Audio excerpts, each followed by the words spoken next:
Hi everyone, welcome back. We've got a brand new story to share with you. So, let's begin.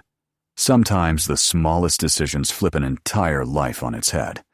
If that Tuesday afternoon hadn't sent me back home, I might still be living a lie, and probably still be married to someone cheating in my own house. My name is Evan, and this is how a work presentation I nearly derailed ended up pulling me out of a marriage built on deception. When I met Paige, she'd just walked out of what she called a messy relationship. Her ex had been controlling and emotionally abusive, the kind who chipped away at her judgment and self-worth, isolating her from friends, minimizing her career, and convincing her she couldn't steer her own life. That dragged on for almost 3 years, and by the time Paige finally left, she was drained and deeply suspicious of men's intentions. She moved back in with her parents for a while, rebuilt her graphic design business, and tried to stitch her confidence together again. When we first started talking, it was obvious that Paige had shut every door on getting involved with someone new. The walls were high, and every conversation felt like she was watching for to tell some hidden agenda, some controlling edge. When I asked for her number after that first talk, she said she wasn't dating and needed to focus on herself. When I suggested coffee again as friends, she told me she was still healing and didn't want complications. Something about her made me want to show, not tell, that not all men mirrored her ex. I didn't push. I kept my pace calm and consistent. I'd stop by the coffee shop she liked when I knew she'd be there and ask about her projects without trying to steer or fix anything. She stayed guarded, but she talked. I listened when she opened up about rebuilding the business and dealing with difficult clients, offering encouragement without unsolicited advice. I made it plain that I respected her independence and had zero interest in changing or controlling her. Eventually, she gave me her number, and we kept in touch. Over several months, Paige started to see me for who I was. She began to share more stories from childhood, hopes for her design studio, and fear about trusting again. The walls around her heart loosened brick by brick as it became clear I wanted to know her, not shape her. She realized I cared about her happiness and success, not what she could do for me. We began dating after Paige finally let me in completely. It took about 4 months of patient friendship before she was ready to give us a real chance, and it was worth every minute. Once she opened up emotionally, it felt like I'd won a life I'd been hoping for. Paige was everything I wanted: intelligent, creative, independent, stunning in a way that stopped me every time. After all she'd endured, I admired her determination and the resilience that kept showing up. From how she spoke about our future, with genuine excitement, I believed I was exactly her type too. She told me I made her feel safe and valued in ways she'd never known before, and that our relationship showed her what healthy love actually looked like. After a year of dating and getting to know each other deeply, both our parents blessing and nudging us forward, we got married in a small ceremony. The timing felt right. Not rushed, not stale. Paige seemed to have healed from the trauma of her past and was ready to build something real with someone she trusted fully. I was all in with someone I thought shared my values about loyalty, honesty, and partnership. I worked as a marketing analyst and balanced my job with being present at home. I was respected at work, but I never let work outrank my marriage. By 6 p.m., most nights I was home. We'd cook dinner together, watch a movie, and swap stories from the day. For the first 3 years, everything looked ideal. We had a rhythm and plans to start a family in a few years. I thought we were building forever. Then came the Tuesday that cracked it all.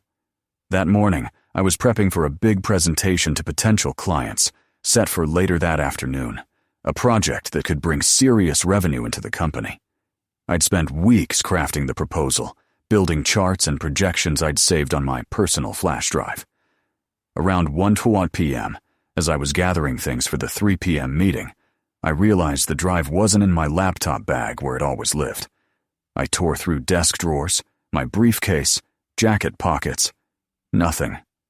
Then it clicked. I'd been editing at home the night before and must have left it plugged into the home office computer.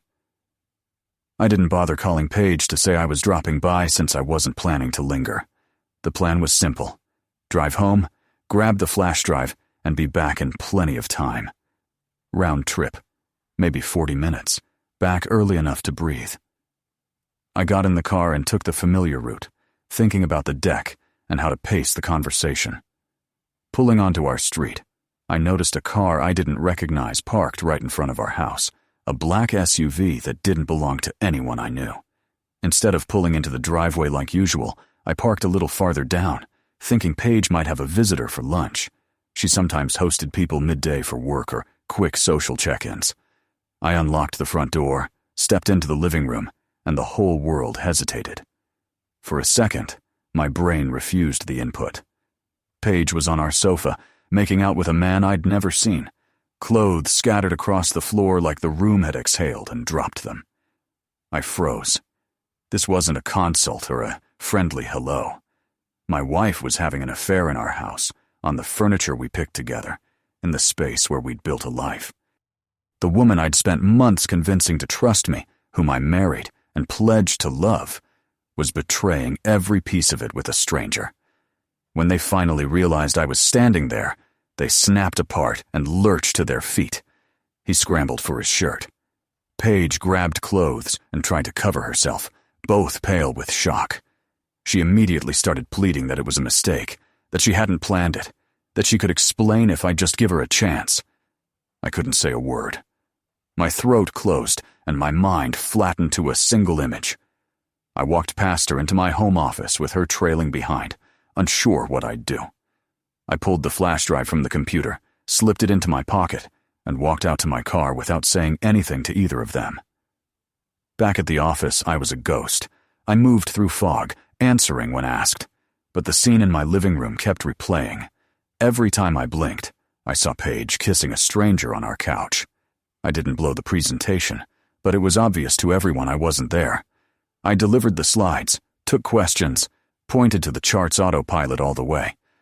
My boss was in the room and kept sending me looks. When the clients left, he didn't say a word. At 6:00 p.m., when I would normally pack up and head home, I couldn't make myself move. I started busy work emails, file shuffling, low-priority tasks, anything not to go back and face the conversation waiting. Even though nothing stuck, I kept my hands occupied. I didn't realize how late it was until my boss appeared by my desk while closing up. Most of the office was empty. I was still staring at the screen, repeating the same pointless steps. He looked at me with real concern and said, "Evan, come with me." Not a question. He told me to pack up and follow. We got into our separate cars and drove to a quiet bar about 10 minutes from the office, the kind of place where you can actually talk. We grabbed a table in the back and ordered drinks. Then he asked, straight up, what happened? He said I'd changed completely between morning and afternoon and wanted to know if he could help. I broke. I told him everything. I told him I'd gone home from my flash drive and found my wife with another man. On our sofa, clothes all over, and that she'd begged and called it a mistake. I told him how much I loved her, how hard I'd worked to earn her trust after her abusive ex, and how I thought we'd built something real. The betrayal ricocheted through everything I believed about my marriage and my judgment. He listened without trying to fix it or push solutions. He let me empty it out, nodding here and there, so I knew he was following. When I finally ran out of words, he asked what I planned to do next. Work it out? Divorce? Had I decided anything at all? The directness surprised me. I told him I didn't know. I was lost, stuck on the image of the living room and nowhere near any decision about my future. He reminded me that no matter how this turned, I was still in charge of my own life. I could let this define me and strip me down, or I could choose a course and commit to it, however hard. Then he told me about his own betrayal. He hadn't been married, but he'd been ready to propose to someone, building toward marriage and a family, until she cheated. When I asked if that was why he'd never married, he nodded. He said he never got past it and never trusted deeply enough again to make that leap. He told me he wasn't asking me to follow his path. He wanted me to understand the choice was mine. Move forward or remain stuck. We sat another hour, shared a couple of drinks, talked about the mess of trust and what happens to people, and then left for our cars. I felt grateful. My boss had spent his evening helping me make sense of one of my worst days. His perspective gave me some clarity. When I got home, Paige was waiting in the living room with a speech ready. She said the affair was a mistake, unplanned, that it got out of hand. She said the man was a personal trainer from her gym who'd been helping her with her fitness goals. They were friends. Then it blurred. And that afternoon was the first time anything physical had happened. She insisted she loved me and didn't want to lose our marriage over what she called a moment of weakness and bad judgment. She said she'd do whatever it took to repair the damage and prove her commitment. I had nothing to say. No words felt equal to the moment, and I didn't trust myself to speak without making everything worse. For the next couple of days, I ignored her while I contacted a divorce attorney and started the process. I didn't respond to her attempts to talk, didn't acknowledge apologies, didn't engage the future she was trying to pitch. I slept in the guest room, left early, came home late, and moved through the house like she didn't exist, because, in truth, she didn't anymore. I needed space to decide without being pulled by her emotions. The case went to court, and we were legally divorced within a few months. It was straightforward. No children and no major assets collected during our short marriage. Paige didn't contest or try to drag it out. Through it all, I couldn't imagine forgiveness. The fact that she had been intimate with another man in our home, in the space that was supposed to be sacred to us, cut too deep. The image of them on our sofa haunted me until the decree came through and I could start moving forward.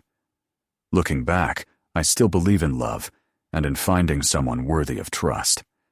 But I will never again share a home with someone who cheats in that home and then labels it a meaningless mistake. My boss's advice that night probably saved me from trying to reconcile with someone who'd already shown me exactly who she is when she thinks no one's watching. Some betrayals are too fundamental to forgive, and some people's actions say more than any apology ever will. As strange as it sounds, I'm grateful for that forgotten flash drive. If I hadn't needed to go back, I might have lived inside that lie for months or years. Sometimes the worst day of your life is the day that saves you from wasting more time on the wrong person. The whole experience taught me that actions reveal character in ways words never can. Paige could apologize and promise change, but what she did that afternoon showed me who she was when she believed she wouldn't be seen. That's the person I would have remained married to, not the version she performed for me. Today, I'm rebuilding with a clearer sense of what I will and won't accept. I'm not bitter, and I'm not closed off, but I'm more careful with trust and quicker to honor red flags. My boss and I still work together.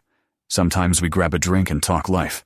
He's become more than a boss, a mentor, and a friend who showed up when it mattered. I'll always be grateful for his steadiness during those dark days. The lesson is simple. When someone shows you who they really are, believe them the first time. Paige showed me she could betray the person who loved her most in the place our marriage was supposed to be safest. That told me everything I needed to know about our future. Sometimes, the best thing that can happen is learning the truth before you lose more years building with the wrong person. Our marriage was short, but it taught me what trust, respect, and shared values actually mean and why they matter. I'm in a better place now than during those confused months after the living room scene. Time and distance have given me perspective, and the certainty that ending it quickly was the right choice. That little flash drive changed my life in a way I never could have predicted, but ultimately, it steered me away from deception and toward a future with someone who truly deserves the love and commitment I bring.